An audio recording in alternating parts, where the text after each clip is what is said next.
بسم اللہ الرحمن الرحیم۔ نصیر الدین محمد ہمایوں جو ظہیر الدین بابر کا بیٹا تھا، اس وقت پیدا ہوا جب بابر اپنے وطن سے نکل کر قسم پرسی کی حالت میں کابل کی طرف آیا تھا۔ جب بابر فوت ہو گیا تو اس کے مرنے کے تقریباً چوتھے روز 30 دسمبر 1530 کو بابر کا بیٹا نصیر الدین محمد ہمایوں آگرہ میں تخت نشین ہوا۔ بابر کی وفات اور ہمایوں کی تخت نشینی کے وقت آگرہ میں تخت نشینی کے لیے عجیب و غریب کشمکش جاری تھی۔ کچھ ایسی قوتیں تھیں جو ہمایوں سے تاج و تخت چھین لینے کے درپے تھیں۔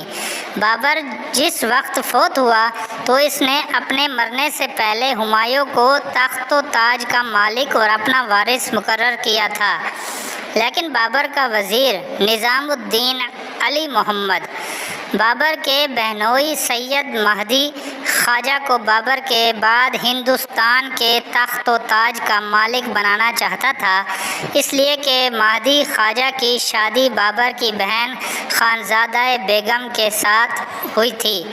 یہ وہی خانزادہ بیگم تھی جو ہمیشہ بابر کے ساتھ رہی، اور جب وسط ایشیا میں شیبانی خان نے بابر کو شکست دی تو شیبانی خان کے مطالبے پر اس خانزادہ بیگم کی شادی شیبانی خان سے کر دی تھی، اور پھر شیبانی خان کے مرنے کے بعد بابر کی بہن خانزادہ بیگم کی شادی اسی سید مہدی خواجہ سے ہو گئی تھی، اور اسی خانزادہ بیگم کے حوالے سے مہدی خواجہ اپنے تخت و تاج کے خواب دیکھنے لگا تھا۔ بابر کے 4 بیٹے تھے، ہمایوں، کامران، ہندال اور عسکری۔ مرتے وقت بابر نے اپنے بیٹے ہمایوں کو وصیت کی تھی کہ اگر ہمایوں کے تینوں بھائیوں میں سے کوئی ایک تخت نشینی کے سلسلے میں جدوجہد کرے یا بغاوت اور سرکشی کرنے کی کوشش کرے تو ہمایوں اس کا قصور معاف کر دیا کرے۔ ہمایوں نے اپنے باپ کی اس وصیت پر عمل کرتے ہوئے اپنے بھائی کامران کو کابل اور قندھار، عسکری کو سانبھل اور تیسرے بھائی ہندال کو الور اور میوات کے علاقے کا والی برقرار رکھا۔ اس کے علاوہ اس نے بدخشاں کا والی مرزا سلیمان کو مقرر کیا تھا۔ بابر کی وفات کے ساتھ ہی تخت و تاج کے لیے کشمکش شروع ہو گئی تھی۔ ہمایوں کے بھائی تو اس وقت خاموش رہے، لیکن سب سے پیش ہمایوں کا پھوپھا مہدی خواجہ کوشش کر رہا تھا، حالانکہ وہ تخت و تاج کا حقدار نہیں تھا۔ ہمایوں کے علاوہ بابر کے 3 بیٹے اور تھے جو تخت و تاج کے وارث بن سکتے تھے، لیکن صرف بابر کی بہن خانزادہ بیگم سے رشتے کے حوالے سے مہدی خواجہ یہ سنہرے خواب دیکھنے لگا تھا۔ اسی کشمکش اور جدوجہد کی وجہ سے بابر کی وفات کے تقریباً چوتھے دن ہمایوں کو شہنشاہ تسلیم کرتے ہوئے اس کی تاج پوشی کی رسم ادا کی گئی۔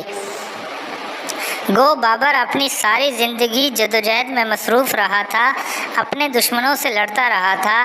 اس کے اپنے بھائی علاقے کبھی اس سے چھینتے رہے، کبھی وہ ان پر قبضہ کرتا رہا، یہاں تک کہ اسے اپنے آبائی علاقوں سے نکل کر کابل اور ہندوستان کا رخ کرنا پڑا۔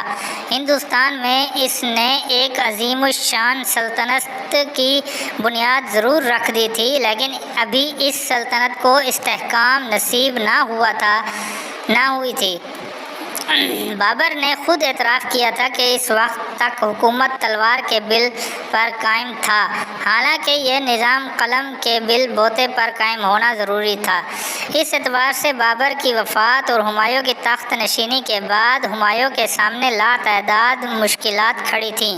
ہمایوں بھی اچھی طرح جانتا تھا کہ اس کا تخت و تاج اس کے لیے خاصی مشکلات لے کر آئے گا۔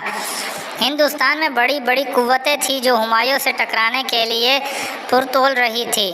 افغان ابراہیم لودھی کی شکست کا بدلہ لینے کے لیے سوچ رہے تھے۔ بابر نے رانا سانگا کو شکست دی تھی، لہذا راجپوت رانا سانگا کی شکست کا انتقام لینے پر تلے ہوئے تھے۔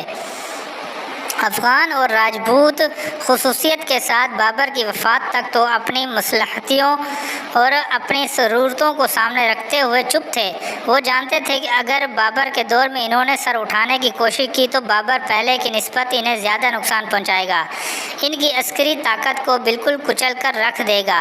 لہٰذا بابر کے دور میں ان دونوں بڑی قوتوں نے خاموشی اختیار کیے رکھی اور وقتی طور پر انہوں نے بابر کی اطاعت اور فرما برداری بھی قبول کر لی تھی، لیکن حقیقت یہ تھی کہ افغان اور راجپوت گو خود مداخلت کار تھے، لیکن وہ مغلوں کو غیر ملکی مداخلت کار اور درانداز خیال کرتے تھے۔ اپنے باپ ظہیر الدین بابر کے دور میں ہمایوں بدخشاں کا والی رہ چکا تھا۔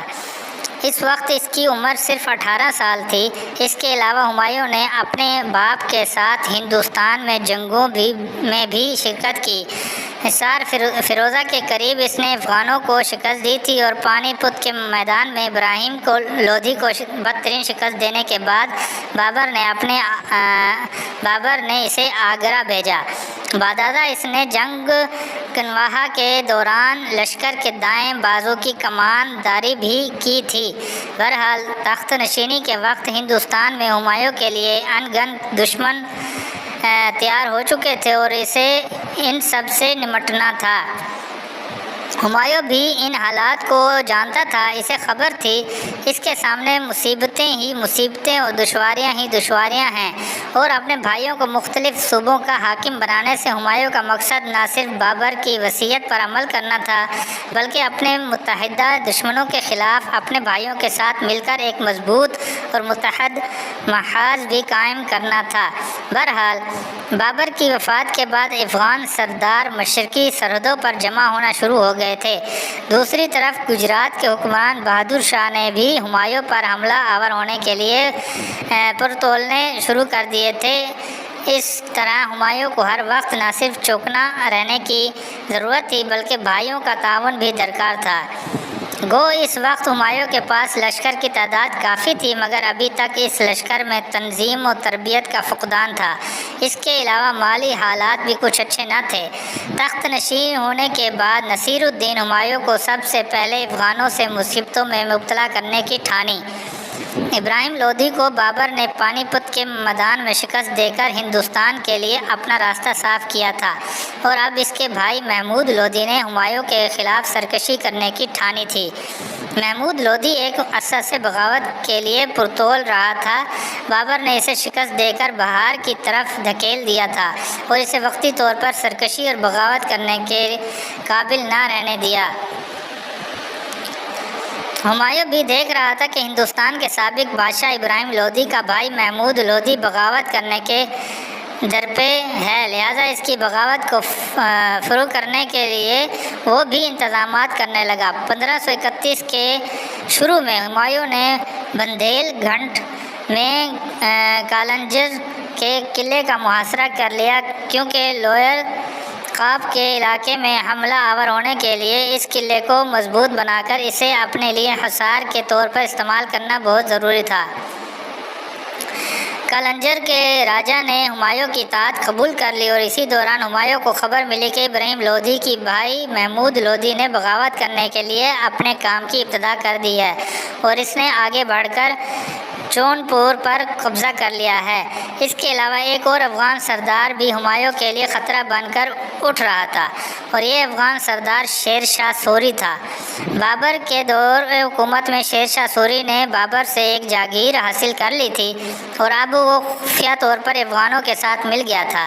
یہ وہی شیر شاہ سوری تھا جس نے بعد کے دور میں مغلوں کے لیے ہندوستان کی زمین تنگ کر کے رکھ دی تھی۔